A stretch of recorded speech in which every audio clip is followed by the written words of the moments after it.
Советот за политички систем при СДС ја организира оваа јавна трибина на територија надвор од Скопје, Битола, со цел токму да презентираме и покажеме и дадеме можност да поширока популација биде вклучена во оваа трибина. Инаку темата е локалната самоуправа, предизвици и состојби. И се надеваме дека со заклучоците кои што на некој начин дел од нив се веќе донесени, дел дополнително ќе бидат донесени, ќе се направи еден чекор во санирањето на одредени проблеми кои што се детектирани и за кои што не само во домашната јавност се зборува, туку и меѓународната јавност на некој начин преку прогресниот репорт на Европската комисија има укажано на проблемите, има укажано на одредена пасивност на одредени министерства и да можеме да придонесеме, да ги поттикнеме за да можат тие министерства да ја извршуваат онаа функција која што им е доделена и со уставот, и со законот, па и ако сакате со превземање на одредените нивни одговорности. Значи, констатиран е одреден напредок во делот на работење на локалната самоуправа. Нажалост, тоа е напредок кој што на некој начин е индивидуален во одредени локални самоуправи или во одредени општини. Јас мислам дека ќе можете да ги прашате присутните градоначалници кои што имаат успех во своето работење, меѓутоа во исто време да ви ги презентираат и своите проблеми. На некој начин работењето е во оној дел што би значило и можност да се користат одредени заклучоци од овој совет кој што ќе ги гледа и Социјалдемократскиот сојуз како база или можност за понатамошното делување и презентирање на идеите од својата политичка гледна точка. Како што знаете, Социјалдемократскиот сојуз почна со темелни подготовки за следните предстојни локални избори. Претходно Советот за економски и социјални прашања на Социјалдемократскиот сојуз во два наврати имаше дебати на тема регионален развој и локален економски развој. Еве денес тука разговараме за локалната самоуправа како важен елемент на секој демократско уредено општество и темелна вредност на уставниот поредок во Македонија. Нашите оценки се дека, за жал, децентрализацијата на власта и реформите на локалната самоуправа од врвен приоритет на владата до пред неколку години, сега се веќе запоставена и заборавена тема за владата на Република Македонија. Како што рече Цаца, иако може слободно да се констатира дека се направени крупни чекори напред во децентрализацијата на власта, во пренесувањето на надлежностите на општините, ние од тоа не смееме да бидеме задоволни, посебно ако се споредуваме со државите кои имаат сличен развој како Република Македонија. За жал, Македонија се уште важи за една од фискално најцентрализираните држави во Европа. Можностите за вкупниот развој на земјата што може да ги даде локалната самоуправа не се искористени заради недоволната доверба на централните власти во локалните власти. Средствата што се издвојуваат за единиците на локалната самоуправа ни оддалеку не се доволни за да ги покријат потребите на општините. Вие сте сами свесни што се случува во Битола со протестите на превозниците затоа што блок дотациите за превоз на учениците од средното образование, откако тоа стана задолжително, не се доволни за да можат општините да ги покриваат трошоците. Го знаете податокот дека иако владата со закон е обврзана да издвојува 1% од бруто домашниот производ за рамномерен регионален развој, во пракса издвојува за 20 и повеќе пати помалку од тоа што со закон самата се обврзала. Мојот став е дека овој концепт на локална самоуправа во Македонија со едностепена локална самоуправа и монотипни општини долгорочно не е одржлив, затоа што Македонија е исклучително неравномерно регионално развиена држава и разликите наместо да се намалуваат, секојдневно се повеќе се продлабочуваат. Од една страна го имаме Скопје и богатите општини во градот Скопје, а од друга страна остатокот од Македонија со честни исклучоци како Струмица, кои живеат многу поинаку, имаат многу помалку финансиски средства и заради тоа не можат да обезбедат соодветен квалитет на услуги за граѓаните. Затоа нашиот став е дека треба да се направат добри компаративни анализи за да се видат кои се добрите страни од досегашното остварување на концептот на локалната самоуправа во Македонија, добрите страни да се задржат и да се засилат, а негативните страни да се менуваат, дури да се направат некои темелни сериозни промени во законите кои ја регулираат локалната самоуправа во Македонија. Те се Охрид во овој момент под класично и политичко и економско ембарго од централната власт. Значи, се што може во Охрид да се сопре се стопира, во Охрид не може кредит да земе, во Охрид не може да стане собствени како другите општини на имотот на Република Македонија и плажите кои се во Охрид, дел од тој имот. Значи, во Охрид можеме да кажеме дека и воопшто нема децентрализација. Значи, нема ни прва фаза, ни втора, него ние сме во минус во однос на децентрализацијата.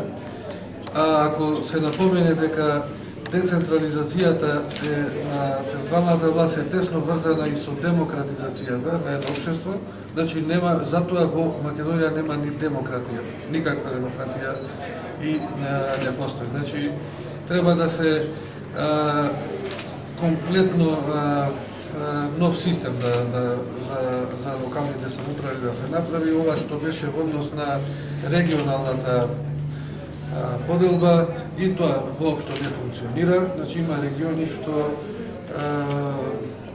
воопшто не функционира. Тоа е и најважната работа што ова влада тогаш ја донесе во однос на регионализацијата. 1% од бруто националниот производ да издвојува за регионите. Тој во вид на закон, значи закон се донесе кој самата влада, тој што го донесол, значи законот не го почитува. Значи немаме никаква децентрализација, тоест не дека сме на најцентрализираните земји во Европа, ние сме сигурно најцентрализирани во Европа, сметам дека сме една и од најцентрализираните во светот. Зошто само од СДС да нападат и денес Така да ви кажам, јас веќе тоа го кажав, меѓутоа повторно ќе повторам. Имајќи во предвид дека оваа седница, оваа тркалезна маса трибина се држи во Битола, прво мислам дека најнормално беше и градоначалникот на Битола да биде присутен. Тој е поканет и ние сметавме дека ќе дојде и ќе даде свој допринос во оваа дебата. Истото се случува со градоначалникот од Прилеп, истото се случува со градоначалникот од Гостивар, од Тетово и од Струга. Значи, идејата беше сите да бидат присутни, за да може да се развие дебата, за да може да се пренесе она за кое што тие сметаат исто така, дека е проблем. Повторно ќе нагласам, самото кажување дека треба да се обединиме, самото кажување дека на некој начин треба да имаме одредени заеднички ставови, кога се држат вакви трибини, треба да се користат.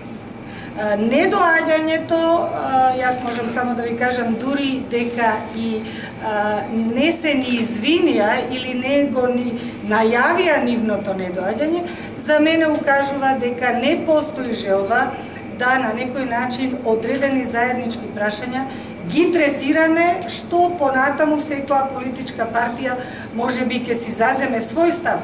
Меѓутоа, недоаѓањето покажува немање на желба прашањата заеднички да се разгледуваат. Јас ќе ви кажам исто така, ќе ви упатам и на анализата што ја има и ОПСЕ направено, каде што укажува на одредени проблеми, за кои што проблеми дискутиравме и ќе дискутираме, и овие градоначалници нема да можат на јавноста на некој начин да и прикажат што е нивното видување во овие проблеми. А истите тие одговарале на тие прашалници кои што им биле доставувани. Апсолутно се согласувам со констатациите кои што досега беа кажани. Неприсуството на колегите од власт покажува дека шефот не дозволува дебати. Зборуваме за избори, нема да дебатираме. Зарем ова Македонија не треба сите заедно да ја подобруваме. Во моментот се случува не само централизација, силен атак, удар врз општините. Уништена е храброста која што по дефолт мора посебните локални власти да имат во наше општество. Не зборува ЗЕЛС, не зборуваат општините, не се борат да се спротивставени на власт, а би требало да бидат спротивставени. Само неколку примери. Каде е тоа политичко влијание? Сите слушат за новиот бран на власт. Знаете дека се менуваат директори на комунални предпријатија? Каков е тој бран? Какво е тоа директно неуставно мешање на централната власт во локалната власт? Кај се 2,5 години да се поместат блок дотациите, каде нафтите отидоа преку 100% зголемување во делот и на грејење и за превоз на ученици. Апсолутно локалните самоуправи во Македонија се за жалење. И некој мора да направи нешто. Опозицијата е овде и ќе прави се што може да прави. Ние тргнавме на многу транспарентен начин. Не само преку вакви дебати. Ќе дебатираме и преку митинзи со граѓаните. Ќе ги кажуваме нашите решенија. Но мора, ако ја сакаме оваа наша земја, сите да дебатираме. Заради тоа што општините се позначаен фактор во секојдневието на граѓаните. Од сите аспекти. Како и да гледате. Мора да ги поддржиме и при тоа позитивно осовремениме. Ако не дебатираме, дефинитивно нема да има напредок во оваа држава. Рецепта и во вака поставена законски норми на централната према локалната власт, вие да работите успешно. Прво, рецептот е почитување на законите. Не се почитуваат. Треба да има 65 милиони евра средства секоја година за равномерен регионален развој. Рецептот баш за успешно работење во вака поставени односи. Рецептот е работење малку повеќе од она што го имате. Црпење на искуства од меѓународниот дел, од општини ширум Европа, па дури и ширум светот, кои што покажале резултат. Ние имаме прилично добри закони кои што секако треба да се унапредуваат. Нели рековме дека сме во прва, па во втора, пак има наредни фази на децентрализација на овој наш пат кон меѓународните институции, Европска унија и НАТО, и тоа мораме заради себе да го правиме. Денеска од ништо правиме нешто. Се мачиме да решиме комунални, инфраструктурни, урбани проблеми на граѓаните. Она што е наша надлежност. Плаќаме и нафти и превози со пари кои што ги немаме. Буквално се расправаме со превозници. Се дискутираме напорно со добавувачи на дрва или на нафта до самите училишта. Се со крајна цел да премостиме проблем, да решиме проблем, да се движат работите. Но мора отворено да разговараме за проблемите, ако сакаме да ги надминеме. Како се артикулира сензибилитетот на мултиетичноста во Куманово? Мимо тоа што главната тема е економската и социјалната беда во Република Македонија, мислам и за средини како што Скопје, Куманово, Тетово, Гостива, мултиетнички состав на градови. Ако сега се направи анкета и се постави прашање, мислам број еден проблем во овие средини е стравот на луѓето од безбедносна ситуација во Република Македонија, особено после убиството на 5 невини жртви во Жилинското езеро и операцијата Мусу. Протестите во овие градови јасно кажуваат дека состојбата не е добра. Особено во тие градови како што е Куманово, каде сме окружени со чисти етнички албански општини и може да ескалира. И сум сигурен дека број еден прашање сега веќе не е економијата, е политичката и безбедносна состојба во Република Македонија. Затоа сугерираме како одговорна државотворна партија во таа насока да се земе конкретен став, да се изведат сторителите на дело и да се затвори ова прашање, бидејќи на овој начин само се подпалуваат состојбите и етничноста влие.